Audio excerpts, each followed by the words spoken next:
Shamak and this is Sameer. We are from Team Esperanza. We are studying in grade 8, Excel Public School, Mysore, Karnataka.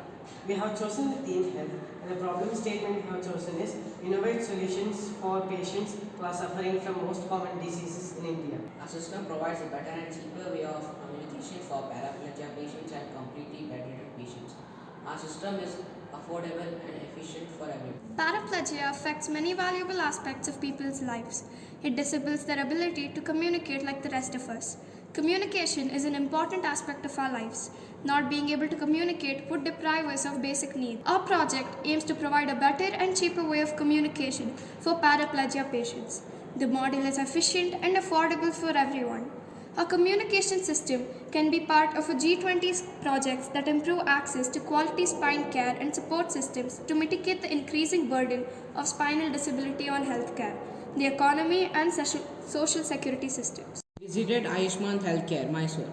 We interviewed the nurse and a dietitian. There were several bedridden patients. We asked questions about the problems faced by the patients and the problems faced by the caretaker. When asked how they identify the patient's needs, the nurse replied that they observe the patient's face and guess that the patient might be wanting to urinate or pass stools. The nurses spend time with this patient and try to decode their expressions. Then, over the course of time, they understand the patients fully and what they are trying to communicate. The patients have schedule, hence they do not ask for or communicate at all.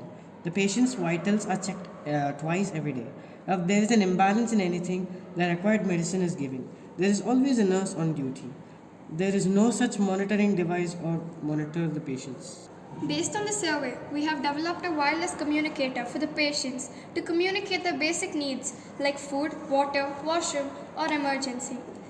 There is a display board with 4 LEDs. Each LED will be flagged a particular basic requirement: food, water, washroom, or emergency. These LEDs keep blinking with a certain delay. At the receiver end, there is an Arduino Uno NRF24L01 receiver, 8-channel playback module, and speakers.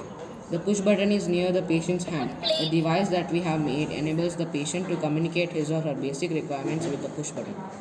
Whenever the patient wants to communicate, he or she can look at the LED display, and based on the requirements, the patient can press the button and the appropriate LED status will be read. The data gets transmitted through the NRF24L01 transmitter.